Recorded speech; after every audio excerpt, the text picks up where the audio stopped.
నమస్కారం. Time to time news వార్తలకు స్వాగతం. ముందుగా వార్తల్లోని ముఖ్యాంశాలు. ఆర్థిక దుర్వినియోగంతో రాష్ట్రం దెబ్బతిందని కేటీఆర్ విమర్శ. రిటైర్డ్ ఉద్యోగులకు బెనిఫిట్స్ ఇవ్వలేని పరిస్థితి అన్న కేటీఆర్. తెలంగాణను ఏటీఎంలా మార్చారని కాంగ్రెస్ పై ఆరోపణ. ప్రజల డబ్బు వినియోగంలో ప్రభుత్వం విఫలమైందన్న కేటీఆర్. గవర్నర్ ప్రసంగంపై తీవ్ర విమర్శలు చేసిన కౌశిక్ రెడ్డి. 6 గ్యారంటీలు అమలు కాలేదన్న బీఆర్ఎస్ ఎమ్మెల్యే. రైతు భరోసా మహిళలకు హామీలు అమలు కాలేదన్న ఆరోపణ. కాంగ్రెస్ ప్రభుత్వానికి యువత బుద్ధి చెబుతుందన్న వ్యాఖ్య. సమావేశాల సందర్భంగా గవర్నర్ ప్రసంగానికి నిరసనగా బీఆర్ఎస్ సభ్యులు నల్ల బ్యాడ్జీలు ధరించి నిరసన తెలిపారు. ఎమ్మెల్యే కల్వకుంట్ల సంజయ్ మాట్లాడుతూ కాంగ్రెస్ ప్రభుత్వం ఇచ్చిన 6 గ్యారంటీలకు ఇప్పటికీ చట్టబద్ధత కల్పించలేదని విమర్శించారు. అసెంబ్లీ సాక్షిగా ఇచ్చిన హామీలను అమలు చేయకుండా ప్రజలను మోసం చేస్తున్నారని ఆరోపించారు. 2.5 సంవత్సరాలు గడిచినా 6 గ్యారంటీలపై ఎలాంటి నిర్ణయం తీసుకోలేదన్నారు. అసెంబ్లీ దేవాలయం లాంటిదని, అలాంటి సభలో కొత్తగా వచ్చిన గవర్నర్ తో అబద్ధాలు చెప్పించడం తగదని విమర్శించారు. కాంగ్రెస్ ప్రభుత్వ వైఖరికి నిరసనగా గవర్నర్ ప్రసంగం ముగిసే వరకు బీఆర్ఎస్ సభ్యులంతా నల్ల బ్యాడ్జీలు ధరించి నిరసన తెలిపినట్లు తెలిపారు. చట్టబద్ధత కల్పిస్తున్నాము. ఆ రోజు రాహుల్ గాంధీ గారు, ప్రియాంక గాంధీ గారు, ఖార్గే గారు వీళ్ళందరూ వచ్చి అదే పాట పాడినరు. అదే పాటని అసెంబ్లీ సాక్షిగా అసెంబ్లీలో ఆ రోజు మొదటి గవర్నర్ స్పీచ్ లోనే గవర్నర్ గారు ప్రసంగించిండ్రు. ఇవాళ 2.5 సంవత్సరాలు అయింది. 2.5 సంవత్సరాల తర్వాత 3 బడ్జెట్ల తర్వాత ఇప్పటి వరకు కూడా చట్టబద్ధత లేదు దానికి. అంటే అసెంబ్లీని కూడా వీళ్ళు ఒక జోక్ గా, అసెంబ్లీనే కాదు పరిపాలన ఏ విధంగా అయితే ఉందో ఇవాళ జోక్ అయిపోయినది ప్రజలకి. అసెంబ్లీలో పెట్టింది కూడా వాళ్ళు ఆ చట్టబద్ధత ఇవ్వలేదు కాబట్టే ఇవాళ నిరసనగా ఏ ఒక్క హామీ నెరవేర్చలేదు. రైతులను మోసం చేసినారు, విద్యార్థులను మోసం చేసినారు, మహిళల్ని మోసం చేసినారు, మా బీడీ కార్మికులు, మా బీడీ అక్క చెల్లెల్ని దారుణంగా మోసం చేసినారు. కాబట్టి ఇవాళ నిరసనగా చట్టబద్ధత ఇప్పుడన్నా కల్పించండి అని చెప్పేసి మొత్తం బీఆర్ఎస్ శాసనసభ్యులు, శాసన మండలి సభ్యులు గవర్నర్ గారు ప్రసంగించేంత సేపు కూడా నిల్చొని మా నిరసన తెలియజేసినాము. ఇప్పటికన్నా ఈ గవర్నమెంట్ నిద్ర లేస్తుందని చెప్పి ఆశిస్తా ఉన్నాము. మీరు ప్రజల్ని చేసిన మోసాన్ని ఇప్పటికన్నా ప్రసంగం పూర్తిగా అబద్ధాలతో నిండిపోయిందని బీఆర్ఎస్ ఎమ్మెల్యే కౌశిక్ రెడ్డి విమర్శించారు. కాంగ్రెస్ ప్రభుత్వం అధికారంలోకి వచ్చిన మొదటి 100 రోజుల్లోనే అయితే 2 ఏళ్లు గడిచినా ఆ హామీలు అమలు కాలేదన్నారు. రైతులకు 15,000 రైతు భరోసా ఇస్తామని చెప్పి ఇప్పటి వరకు ఇవ్వలేదని ఆరోపించారు. ప్రతి మహిళకు 2,500 ఇస్తామని చెప్పి మోసం చేశారని విమర్శించారు. కళ్యాణ లక్ష్మి కింద తులం బంగారం ఇస్తామని చెప్పి అమలు చేయలేదన్నారు. గత ప్రభుత్వంలో ఇచ్చిన ఉద్యోగాలకు కూడా తమదే క్రెడిట్ తీసుకుంటున్నారని వ్యాఖ్యానించారు. యువత త్వరలో కాంగ్రెస్ ప్రభుత్వానికి బుద్ధి చెప్పేందుకు సిద్ధంగా ఉందని కౌశిక్ రెడ్డి అన్నారు. విక్రమార్క గారు దేవుని గుళ్ళలో సంతకాలు పెట్టి మొదటి 100 రోజుల్లోనే మేము రైతు బంధు 15,000 రూపాయలు ఇస్తామని, ఇవాళ మొదటి 100 రోజుల్లోనే మహిళలకి 2,500 రూపాయలు ఇస్తామని, ఇవాళ తులం బంగారం ఇస్తామని, ఇవాళ పెన్షన్లు 2,000 4,000 రూపాయలకు చేస్తామని, 4,000 రూపాయల వికలాంగుల పెన్షన్ 6,000 రూపాయలు చేస్తామని ఆనాడు రేవంత్ రెడ్డి గారు చెప్పింది. ఇవాళ 2 సంవత్సరాలు అయిపోయిన తర్వాత ఇలా దాదాపు 3 బడ్జెట్లు పెట్టేసిండ్రు. అంటే దాదాపు వాళ్ళు పెట్టే 5 బడ్జెట్లు పెట్టే అవకాశం ఉంటాయి. దాంట్లో 3 అయిపోయినాయి. అంటే దాదాపు ఇలా 60 నుంచి 65% బడ్జెట్ పెట్టేసిండ్రు. అంటే ఇప్పుడు పెట్టబోతా ఉన్నారు, ఇప్పుడు పెడతా ఉన్నారు 3వ బడ్జెట్. అది గవర్నర్ ప్రసంగంలో కూడా ఇప్పుడు చెప్తా ఉన్నారు.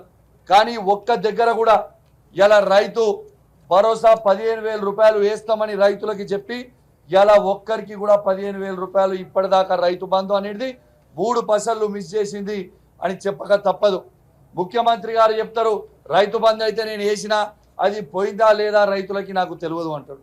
ఇది ఎంతవరకు కరెక్ట్ అని చెప్పి మేము అడుగుతా ఉన్నాం. ఒక బాధ్యత గల ముఖ్యమంత్రి గారు ఈ విధంగా మాట్లాడొచ్చా అని నేను అడుగుతా ఉన్నాను. ఇవాళ ఎందుకు మా రైతులకి రైతు బంధు వేస్తలేరని మా తెలంగాణ రైతుల పక్షాన రేవంత్ రెడ్డి గారిని మేము ప్రశ్నిస్తా ఉన్నాం.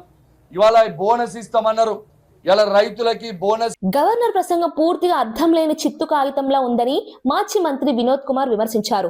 కొత్తగా వచ్చిన గవర్నర్ తో కాంగ్రెస్ ప్రభుత్వం పచ్చి అబద్ధాలు చెప్పించిందని ఆరోపించారు. కాంగ్రెస్ ప్రభుత్వం అమలు చేస్తున్న స్కీమ్ల గురించి గవర్నర్ ప్రసంగంలో ప్రస్తావనే లేదన్నారు.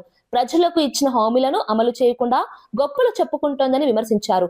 కాంగ్రెస్ స్కీమ్ల కంటే స్కామ్లే గురించే ప్రసంగంలో ఎక్కువగా ఉన్నాయని ఎద్దేవా చేశారు.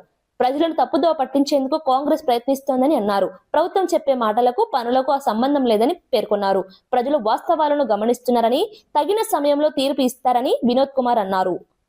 వారు ప్రజలకు ఇచ్చినటువంటి 6 గ్యారంటీల విషయంలో కావచ్చు, 420 హామీల విషయంలో కావచ్చు, ఎక్కడ కూడా ఈ ప్రసంగంలో ప్రస్తావన చేయకుండా తెలంగాణ ప్రజల్ని మోసం చేసిందని చెప్పి మేము ఈ సందర్భంగా మనం చేస్తా ఉన్నాం. వారు ఎన్నికలప్పుడు ఇచ్చినటువంటి హామీలు, అది మహిళలకు ఇచ్చినటువంటి 2500 ఏదైతే ప్రతి మహిళకి ఇస్తామన్నారో దాని గురించి ఈ ప్రసంగంలో ఎక్కడ కూడా పొందుపరచలేదు. ఈ ప్రభుత్వం వచ్చి సగం కాలం అయిపోయింది, ఇంకా వీళ్ళకి 2 బడ్జెట్లే మిగిలి ఉన్నాయి. 3 బడ్జెట్లు ఇప్పుడు పెట్టబోతా ఉన్నారు. 3వ బడ్జెట్ ఇప్పటికి కూడా మహిళలకు ఇస్తానన్నటువంటి 2500 రూపాయలు ప్రతి నెలకు వారు ఇస్తానన్నటువంటిది ఇప్పటికి కూడా ఇవ్వలేదు. ఇవ్వకపోగా వారి వాళ్ళ గవర్నర్ ప్రసంగంలో ఆ అంశాన్ని ఎక్కడ కూడా పొందుపరచకపోవడం ఇవాళ తెలంగాణ మహిళల్ని ఈ ప్రభుత్వం మోసం చేసింది అని చెప్పి మేము ఈ సందర్భంగా మనవి చేస్తా ఉన్నాం. అట్లనే వాళ్ళు పేదలకు 2000 పెన్షన్ ని 4000 చేస్తామని చెప్పినారు. అట్లనే దివ్యాంగులకు 3000 పెన్షన్ ని 6000 చేస్తామని చెప్పినారు. ఇవాళ ఈ ప్రభుత్వం వచ్చి సగం కాలం పూర్తి అయిపోయింది, ఇప్పటికీ పెన్షన్లు పెంచడం లేదు. ఇవాళ ఆ విషయం కూడా ఈ గవర్నర్ ప్రసంగంలో ఈ ప్రభుత్వం ఎక్కడ కూడా ప్రస్తావన చేయలేదు. కాబట్టి ఫీజు రియంబర్స్మెంట్ బకాయిలను వెంటనే విడుదల చేయాలని పలు రాజకీయ పార్టీల నేతలు ప్రభుత్వాన్ని హెచ్చరించారు. బకాయిలు చెల్లించకపోతే సచివాలయాన్ని ముట్టడిస్తామని స్పష్టం చేశారు. ఈ పోరాటం కేవలం కాలేజీల కోసం మాత్రమే కాదని, లక్షలాది మంది విద్యార్థులు మరియు వారి తల్లిదండ్రుల భవిష్యత్తు కోసం జరుగుతోందని నేతలు తెలిపారు. ఫీజు రియంబర్స్మెంట్ ఆలస్యం కావడంతో విద్యార్థులు తీవ్ర ఇబ్బందులు ఎదుర్కొంటున్నారని చెప్పారు. చదువులు కొనసాగించేందుకు కుటుంబాలు అప్పులు తీసుకునే పరిస్థితి ఏర్పడిందని ఆవేదన వ్యక్తం చేశారు. ప్రభుత్వం వెంటనే స్పందించి పెండింగ్ బకాయిలను విడుదల చేయాలని డిమాండ్ చేశారు. లేకపోతే రాష్ట్ర వ్యాప్తంగా పెద్ద ఎత్తున ఆందోళనలు చేపడతామని రాజకీయ నేతలు హెచ్చరించారు. విద్యార్థుల భవిష్యత్తు దృష్ట్యా ప్రభుత్వం తక్షణ చర్యలు తీసుకోవాలని వారు కోరారు. నిమ్మకు నియంత్రణగా ఉండి మీరు పట్టించుకోకపోతే లక్షల మంది విద్యార్థుల జీవితాలతో చెలగాటమాడే ప్రయత్నం చేస్తే యావత్ తెలంగాణ దీని మీద స్పందిస్తుంది. సందర్భం వచ్చినప్పుడు నీ కర్రు కాల్చి వాత పెడతాని చెప్పి హెచ్చరిస్తూ, ఇప్పటికైనా ఈ సమస్యను కేవలం పిడికడ మంది ఇంజనీరింగ్ కాలేజ్ యాజమాన్యాల సమస్య కాకుండా లక్షల మంది తల్లిదండ్రుల విద్యార్థుల యొక్క జీవిత సమస్యగా గుర్తించి తక్షణమే డబ్బులు పే చేయాలని చెప్పి కోరుకుంటూ సెలవు తీసుకున్నా. 2,50,000 మంది విద్యార్థులు, 2,600 దాదాపు విద్యా సంస్థలు అంత పనిచేసే వాళ్ళు 6-7 నెలల నుంచి జీతాలు లేవు. మరి వీళ్ళు అడిగి ధర్నా చేస్తే డిప్యూటీ సీఎం మేము 370 కోట్లు 400 కోట్లు నెల వేస్తామన్నారు. వేయలేదు. అక్రమ కేసులు పెట్టి మిమ్మల్ని లోపలేస్తాం, మీ కాలేజీలు బంద్ చేస్తాం, మీ జీవితాలను నాశనం చేస్తామని భయపెట్టిస్తే విరమణ చేసుకున్నారు. రేవంత్ రెడ్డి గారు ఫీజుల రియంబర్స్మెంట్ ఇవ్వమంటే నేను అమ్మాయిలకు ఈవీ స్కూటర్లు కొనిస్తాడట. నేను అంటున్నా, నాయన నీ స్కూటర్లు వద్దు, 2,500 కోట్లు పెట్టి ఈవీ స్కూటర్లు ఎందుకు ఇస్తుంది తెలుసా? టెండర్ వాడితే అందులో 1000 కోట్లు స్వహా చేసుకోవచ్చు, 1000 కోట్లు కమిషన్ వస్తుందని చెప్పి అంటున్నాడు. గుర్తు పెట్టుకోండి, ఇది రేవంత్ రెడ్డి ప్రభుత్వానికి ఇది చివరి హెచ్చరిక. రోడ్డు ప్రమాదాలను తగ్గించేందుకు ప్రభుత్వం కఠిన చర్యలు చేపడుతోందని క్రీడా శాఖ మంత్రి వాకిటి శ్రీహరి తెలిపారు. రాష్ట్ర వ్యాప్తంగా ట్రాఫిక్ పర్యవేక్షణను మరింత బలోపేతం చేస్తున్నామని చెప్పారు. ప్రమాదాలు తగ్గించేందుకు సీసీ కెమెరాలు, ఆధునిక పర్యవేక్షణ వ్యవస్థలను వినియోగిస్తున్నట్లు వివరించారు. ప్రజల్లో రోడ్డు భద్రతపై అవగాహన పెంచేందుకు ప్రత్యేక ప్రచార కార్యక్రమాలు నిర్వహిస్తున్నామని తెలిపారు. ట్రాఫిక్ నిబంధనలు ఉల్లంఘించే వారిపై కఠిన చర్యలు తీసుకుంటామని హెచ్చరించారు. రోడ్డు ప్రమాదాల వల్ల జరిగే ప్రాణ నష్టం తగ్గించడం ప్రభుత్వ ప్రధాన లక్ష్యమని పేర్కొన్నారు. ప్రతి ఒక్కరూ ట్రాఫిక్ నిబంధనలు పాటిస్తేనే ప్రమాదాలను తగ్గించగలమని మంత్రి శ్రీహరి చెప్పారు. ప్రజలు జాగ్రత్త వాహనాలు నడిపి తమ భద్రతను కాపాడుకోవాలని సూచించారు. వారికి అసలు భయం అనేదే లేకుండా పోయింది. పోలీస్, లా అండ్ ఆర్డర్ ఖచ్చితంగా వీళ్ళపైన సీరియస్ యాక్షన్ తీసుకోవాలి. నాకు కూడా గన్ లైసెన్స్ ఉంది, నాకు కూడా గన్ ఉంది, కానీ ఏనాడు నేను గన్ను బుల్లెట్లు పెట్టుకొని తిరగలేదు. ఎందుకంటే అది అవసరమే లేదు మనకి. ఎప్పుడైతే మీరు మంచి పనులు చేసేటప్పుడు నీ పైన కక్ష సాధింపులు ఎందుకు ఉంటాయి? అట్లాంటిది ఒక ఫామ్ హౌస్లో డ్రగ్స్తోని వాళ్ళకు 5 మందికి దాదాపు 5 మందికి కూడా పాజిటివ్ బ్లడ్ రిజల్ట్ వచ్చిందని చెప్పి కూడా తెలిసింది. ఖచ్చితంగా సీరియస్ యాక్షన్ తీసుకోవాలి. యాక్షన్ ఎట్లుండాలంటే నెక్స్ట్ టైం ఎవరైనా డ్రగ్స్ ముట్టుకోవాలన్నా కానీ, డ్రగ్స్ తీసుకోవాలన్నా కానీ ఆ భయం అనేది ఉండాలని చెప్పి కూడా నేను ప్రభుత్వాన్ని కోరుతున్నానని చెప్పి కూడా తెలియజేస్తున్నాను. రిటైర్డ్ ఉద్యోగులకు కనీస బెనిఫిట్స్ ఇవ్వలేని పరిస్థితి రాష్ట్రంలో ఏర్పడిందని బీఆర్ఎస్ నేత కేటీఆర్ విమర్శించారు. దీనికి ప్రధాన కారణం ప్రభుత్వ ఆర్థిక దుర్వినియోగమేనని ఆరోపించారు. తెలంగాణను ఒక ఏటీఎంలా మార్చి ఏఐసీసీ నాయకులకు సేవలు చేస్తున్నారని విమర్శించారు. రాష్ట్ర ప్రజల సమస్యలపై ప్రభుత్వానికి పట్టింపు లేదన్నారు. రిటైర్డ్ ఉద్యోగులు తమకు రావాల్సిన హక్కుల కోసం కోర్టుల చుట్టూ తిరుగుతున్నారని పేర్కొన్నారు. ఈ అంశంపై శాసనసభ, శాసన మండలిలో ప్రభుత్వాన్ని గట్టిగా నిలదీస్తామని తెలిపారు. ప్రతి పేదవాడి తరఫున ప్రభుత్వాన్ని ప్రశ్నిస్తామని చెప్పారు. ప్రజల డబ్బును సక్రమంగా వినియోగించడంలో ప్రభుత్వం విఫలమైందని కేటీఆర్ ఆరోపించారు. రిటైర్డ్ ఎంప్లాయీస్ కనీసం బెనిఫిట్స్ ఇవ్వలేని దుస్థితిలో ఈ రాష్ట్ర ప్రభుత్వం ఇవాళ రాష్ట్రం ఉన్నది అంటే దానికి కారణం ఖచ్చితంగా ఫైనాన్షియల్ మిస్మేనేజ్మెంట్. తెలంగాణను ఒక ఏటీఎం గా మార్చి ఏఐసీసీకి సమర్పించుకునే దాని మీద ఉన్న శ్రద్ధ ఈ రాష్ట్రంలోని పేదల మీద లేదు అనేది తప్పకుండా రాష్ట్రంలోని ప్రతి పేదవాడి తరపున ఈ ప్రభుత్వాన్ని నిలదీస్తాం. మరి ఈ శాసన సభలో, శాసన మండలిలో తప్పకుండా ప్రజల తరపున పోరాడతామని తెలియజేస్తూ థాంక్యూ. జగిత్యాల జిల్లా మెట్పల్లిలోని నిఖిల్ భారత్ స్కూల్ వద్ద ఉద్రిక్త పరిస్థితులు నెలకొన్నాయి. హనుమాన్ మాల ధరించిన 5 విద్యార్థులను స్కూల్ యాజమాన్యం లోపలికి అనుమతించకపోవడంతో వివాదం చెలరేగింది. పాఠశాల నిబంధనల ప్రకారం మాల ధరించి తరగతులకు హాజరు కావడం అనుమతించలేమని యాజమాన్యం తెలిపింది. అయితే దీనిపై హనుమాన్ స్వాములు తీవ్ర ఆగ్రహం వ్యక్తం చేశారు. విద్యార్థులను 21 రోజుల పాటు స్కూల్ కు రావద్దని చెప్పడంతో పరిస్థితి ఉద్రిక్తంగా మారింది. భక్తులు పెద్ద సంఖ్యలో స్కూల్ ఎదుట చేరుకుని నిరసన తెలిపారు. ఘటనపై సమాచారం అందుకున్న పోలీసులు అక్కడికి చేరుకుని పరిస్థితిని అదుపులోకి తీసుకొచ్చారు.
నా పేరు పవన్ కుమార్, మాది మెట్పల్లి. మా స్కూల్ నిఖిల్ భారత్. మాల వేసుకొని స్కూల్కి వస్తే అది మాలలు ఇప్పేసి ఇంటికి పంపిస్తా అంటున్నారు. లీవ్ లెటర్ రాపించుకున్నారు దగ్గర ఉండి. మాల వేసుకొని స్కూల్కి వస్తే మాత్రం మాలలు ఇప్పేసి ఇంటికి పంపిస్తాం, మీసులు పట్టుకొని బయటకు ఎత్తుతా అంటారు. గట్టిగా మాట్లాడు. పిల్లలకు శుక్రవారం నాడు అర్ధమండల దీక్ష ఇవ్వడం జరిగింది. పిల్లలకు భక్తి మార్గంలో నడిపించాలని చెప్పి మేము అనుకుంటే ఈ పిల్లలు స్కూల్లోకి వచ్చినప్పుడు నిఖిల్ భారత్ స్కూల్ మా పిల్లలు దాదాపు 7-8 మంది ఉన్నారు. ఇందులో ఒక లెక్చరర్ ఉన్నారు. లెక్చరర్తో సహా ఈ పిల్లలతో సహా ఈ స్కూల్ యాజమాన్యం మాలలు తీసేసి స్కూల్కి రండి, మాలలు ఉంటే స్కూల్కి రాకూడదు, 21 days బలవంతంగా లీవ్ లెటర్ రాపించుకోవడం. పేరెంట్స్ సమక్షంలో లీవ్ లెటర్ ఉంటే లేక పేరెంట్స్ సైన్ లేదు, మీరు లీవ్ ఎలా అప్రూవ్ చేస్తారు? మీరు స్కూల్ ఏం నేర్పుతున్నారు? భావితరాలకు మీరు స్కూల్లో ఏం నేర్పుతున్నారు? మీకేదైనా పర్సనల్ ఇష్యూ ఉంటే మీరు తీసుకోవాలి కదా. పిల్లల మీద ఎందుకు రుద్దుతున్నారు? పిల్లలు ఏమన్నారు? ఇప్పుడు మీరు రాష్ట్రంలో కాంగ్రెస్ ప్రభుత్వం ప్రకటించిన 6 గ్యారంటీలు అమలు అయ్యే వరకు పోరాటం కొనసాగుతుందని శాసన మండలి ప్రతిపక్ష నేత సిరికొండ తెలిపారు. ప్రజలకు ఇచ్చిన హామీలను ప్రభుత్వం తప్పకుండా అమలు చేయాలని డిమాండ్ చేశారు. ప్రజా ప్రయోజనాలు నెరవేరే వరకు శాసనసభ, శాసన మండలిలో ప్రభుత్వాన్ని నిలదీస్తామని చెప్పారు. ఎన్నికల సమయంలో ఇచ్చిన హామీలను అమలు చేయకుండా ప్రభుత్వం తప్పించుకోలేదని పేర్కొన్నారు. ప్రజల సమస్యలపై నిరంతరం పోరాటం కొనసాగుతుందని స్పష్టం చేశారు. ప్రజలకు న్యాయం జరిగే వరకు తమ పోరాటం ఆగదని సిరికొండ అన్నారు. శాసన మండలిని వేదికగా చేసుకొని ఖచ్చితంగా నిలదీస్తాం. అయితే ఈ ప్రభుత్వానికి ఉన్నటువంటి దుర్మార్గపు విధానం ఏంటంటే పలాయనం చిత్తగించడం, ఎదుటి వాళ్ళ నోళ్లను మూసివేయడం. ఏది ఏమైనా ఒక విషయాన్ని మాత్రం ఈ ప్రభుత్వానికి గుర్తు చేస్తా ఉన్నాం. తక్కువ మందిని ఎక్కువ కాలం, ఎక్కువ మందిని తక్కువ కాలం, అందరినీ ఎల్లకాలం మోసం చేయడం, ద్రోహం చేయడం సాధ్యం కాదు. కాబట్టి ఖచ్చితంగా ప్రభుత్వం నిగ్గు తేల్చి ప్రజల పక్షాన బీఆర్ఎస్ పార్టీ అంటే నిఖార్సుగా తెలంగాణ ప్రయోజనాల కోసం, తెలంగాణ ప్రజల కోసం పాటుపడేటువంటి పార్టీ కాబట్టి మేము ఆనాడు ఉద్యమ సమయంలో మాకు స్ఫూర్తి అమరవీరులు. జీవితంలో త్యాగాలకు వెరవక తెలంగాణ ప్రయోజనాలే ఏకైక లక్ష్యంగా పనిచేసేటువంటి పార్టీ బీఆర్ఎస్ పార్టీ కాబట్టి ఇవాళ అమరవీరుల సాక్షిగా ఆనాడు ఉద్యమ స్ఫూర్తితో తెలంగాణ కోసం ఏ రకంగానైతే కొట్లాడినామో శాసనసభ, శాసన మండలి వేదికగా తెలంగాణ ప్రజల ప్రయోజనాల కోసం, ఈ ప్రభుత్వం ఇచ్చినటువంటి హామీలను నెరవేర్చడం కోసం నిగ్గదీస్తామనేటువంటి విషయాన్ని తెలియజేస్తా ఉన్నాం. హైదరాబాద్ నారాయణగూడలో గ్యాస్ కొరత, ధరల పెరుగుదలకు వ్యతిరేకంగా తెలంగాణ ఆటో డ్రైవర్ల సంఘాల జేఏసీ నిరసన చేపట్టింది. ఇరాన్ ఇజ్రాయెల్ యుద్ధం కారణంగా గ్యాస్ కొరత ఏర్పడిందని డ్రైవర్లు తెలిపారు. గతంలో 60 ఉన్న గ్యాస్ ధర ఇప్పుడు 100కు పెరిగిందని ఆవేదన వ్యక్తం చేశారు. ఈ పరిస్థితి వల్ల ఆటో డ్రైవర్ల జీవనోపాధి దెబ్బతింటోందని చెప్పారు. ప్రభుత్వం వెంటనే స్పందించి గ్యాస్ సరఫరాను సక్రమంగా చేయాలని డిమాండ్ చేశారు. ప్రభుత్వం స్పందించకపోతే ఈ నెల 25న ఇందిరా పార్క్ వద్ద భారీ ధర్నా నిర్వహిస్తామని హెచ్చరించారు. సమస్యను వెంటనే పరిష్కరించాలని ఆటో డ్రైవర్లు కోరుతున్నారు.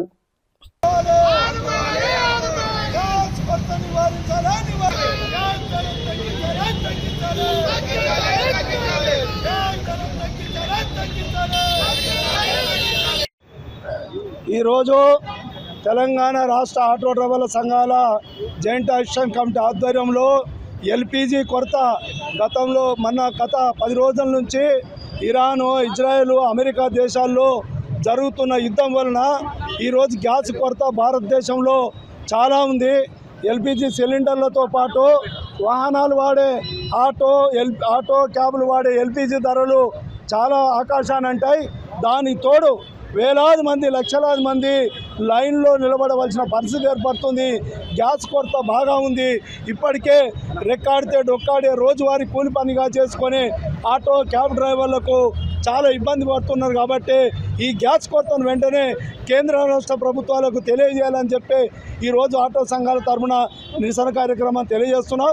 ఇప్పటికైనా కేంద్ర రాష్ట్ర ప్రభుత్వాలు ఆలోచన చేసి ఈ గ్యాస్ కొరతను వెంటనే నివారించాలా. ఎక్కువ ధరకు గతంలో 55-60 రూపాయలు ఉన్న ఎల్పిజి ధరను, కమర్షియల్ ఎల్పిజి ఆటో క్యాబ్లు వాడే ఎల్పిజి ధరను 100 రూపాయలు పెంచడం జరిగింది. 100 రూపాయలు పెంచినా కూడా అది అక్రమంగానే ఈరోజు సరఫరా లేకుండా కార్మికులకు, ప్రజలకు ఇబ్బంది జరుగుతుంది. కాబట్టి ఈ గ్యాస్ కొరత నివారించాలని చెప్పి ఈరోజు నిరసన కార్యక్రమం తెలియజేస్తున్నాం. ఇప్పటికైనా కేంద్ర రాష్ట్ర ప్రభుత్వాలు ఆలోచన చేయాలి. ఆటో డ్రైవర్లు గత 2.5 సంవత్సరాల నుంచి అనేకమైన ఇబ్బందులు పడుతున్నారు. ఇప్పటికీ గిరాకీ లేక జీవనోపాధి దెబ్బతిని అనేకమైన ఇబ్బందులు పడుతున్నారు. ఆ సమయంలో ఎల్పిజి ధరలు భారీగా పెరగడం వలన, ఎల్పిజి ధరల వలన, షార్టేజ్ వలన ఆటో డ్రైవర్లకు, క్యాబ్ డ్రైవర్లకు తీవ్ర ఇబ్బంది జరుగుతుంది. కావున కేంద్ర రాష్ట్ర ప్రభుత్వాలు వెంటనే ఆటో డ్రైవర్లను, క్యాబ్ డ్రైవర్లు ఆదుకోవాలని చెప్పి కోరుతున్నాం.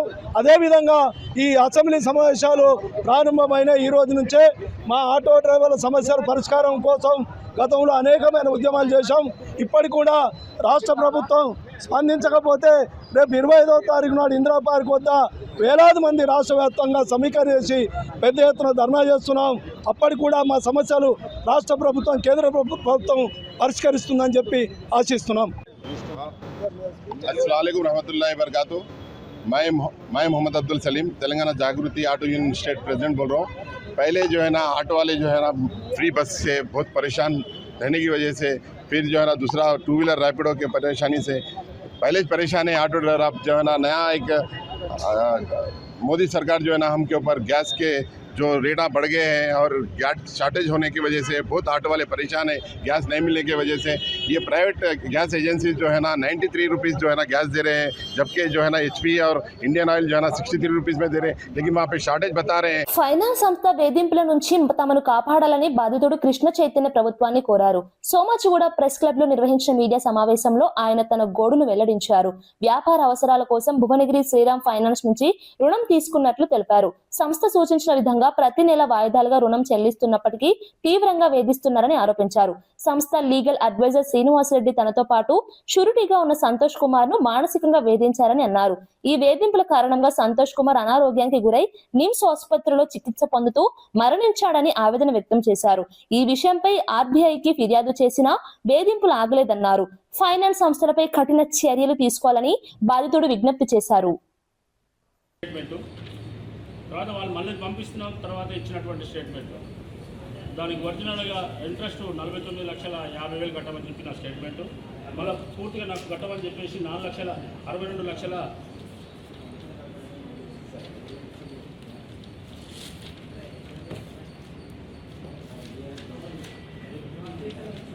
చేతిలో డాక్యుమెంట్ అది కూడా ఇది అది రెండు మెయిన్ ఈ డబ్బులు కట్టింది ఈ విధంగా పెంచినటువంటి అమౌంట్ కూడా 62,39,740 కట్టమని చెప్పేసి నాకు ఫోర్స్ చేస్తున్నారు. దాంట్లో ఇంట్రెస్ట్ 49,50,000 ఇంట్రెస్టే ఉందని చెప్పేసి వాళ్ళు నన్ను హరాస్మెంట్ చేసి కట్టమని చెప్పేసి నన్ను ఫోర్స్ చేస్తున్నారు. అయ్యా, నేను శ్రీరామ్ ఫైనాన్స్లో ఒక ట్రేడింగ్ లోన్ తీసుకున్నాను. 60 లక్షలు వాళ్ళు శాంక్షన్ చేశారు. ఈ 60 లక్షలు నాకు 60 లక్షలు నా అకౌంట్ చెక్ ఇవ్వకుండా 57,47,000 అయితే 60,000 ఏమి ఇచ్చారు వీళ్ళు సంక్షేపంలో లోన్ అమౌంట్ అనేది 60,000. పిన్నపురాల కృష్ణ అలియాస్ కృష్ణ చైతన్య.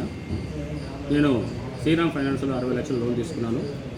దానికి నేను నా పూర్తిగా చెల్లించిన తర్వాత కూడా వాళ్ళు మళ్ళీ నాకు 62,39,740 కట్టమని చెప్పేసి నన్ను హరాస్మెంట్ చేస్తున్నారు.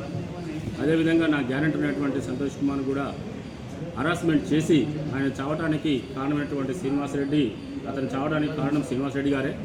ఈ విధంగా వాళ్ళను మమ్మల్ని కట్టని వాళ్ళకు హరాస్మెంట్ చేసి థ్రెటనింగ్ చేస్తున్నాడు. ఈ ఫైనాన్స్ చాలా మమ్మల్ని ఇబ్బంది పెట్టింది. సో నేను అన్ని కట్టినా కూడా 62,39,740 కట్టమని చెప్పారు. అందులో ఒరిజినల్ ఇంట్రెస్ట్ అంటే 49,50,000 ఉంది. ఇంట్రెస్టే 49,50,000 ఉందని చెప్పి వాళ్ళు లెటర్ నాకు స్టేట్మెంట్ ఇచ్చారు. ఈ టెన్యూర్ కూడా నాకు 8 నెలలు ఒకటి 18 నెలలు కూడా పెంచారు. ఇది అది ఎన్నోసార్లు అడిగినా కూడా వాళ్ళ ఎలాంటి ఆన్సర్ లేదు. సో వీళ్ళు నా గ్యారెంటర్ని కూడా వీళ్ళు హరాస్మెంట్ చేసి ఇబ్బంది పెట్టినటువంటి శ్రీనివాసరెడ్డిని కూడా ఆయన చట్టపరమైన చర్య తీసుకోవాలని చెప్పి నేను మనసారా కోరుకుంటున్నాను. నేను నాకు ఇచ్చినటువంటి టెన్యూర్ 60 నెలల్లో నేను ఆ అమౌంట్ కూడా పూర్తిగా కట్టుకుంటూ వచ్చాను. అందులో ఇప్పుడు కూడా నీకు ఆ అమౌంట్లో మీరు మా స్టేట్మెంట్ కూడా ఉంది. ఆ అమౌంట్ కట్టినా కూడా నన్ను ఇంకా కట్టమని చెప్పి వేధిస్తున్నాను. ఇది భువనగిరి బ్రాంచ్, యాదాద్రి డిస్టిక్. ఈ యొక్క నాకు జరిగిన అన్యాయము ఈ శ్రీరామ్ ఫైనాన్స్ మీద వాళ్ళ మీద చర్య తీసుకోవాలని నా మనసారా కోరుకుంటున్నాను. వార్తలు ముగించే ముందు ముఖ్యాంశాలు మరోసారి. ఆర్థిక దుర్వినియోగంతో రాష్ట్రం దెబ్బతిందని కేటీఆర్ విమర్శ. రిటైర్డ్ ఉద్యోగులకు బెనిఫిట్స్ ఇవ్వలేని పరిస్థితి అన్న కేటీఆర్. తెలంగాణను ఏటీఎంలా మార్చారని కాంగ్రెస్ పై ఆరోపణ. ప్రజల డబ్బు వినియోగంలో ప్రభుత్వం విఫలమైందన్న కేటీఆర్.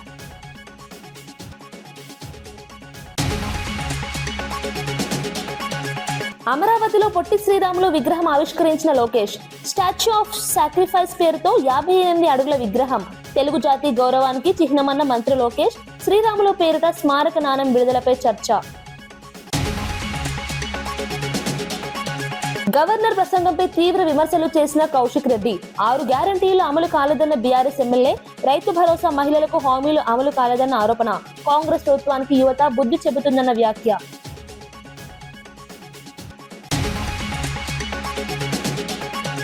ఇవి ఈనాటి వార్తా విశేషాలు. మరో బులెటిన్లో మళ్ళీ కలుద్దాం. నమస్కారం.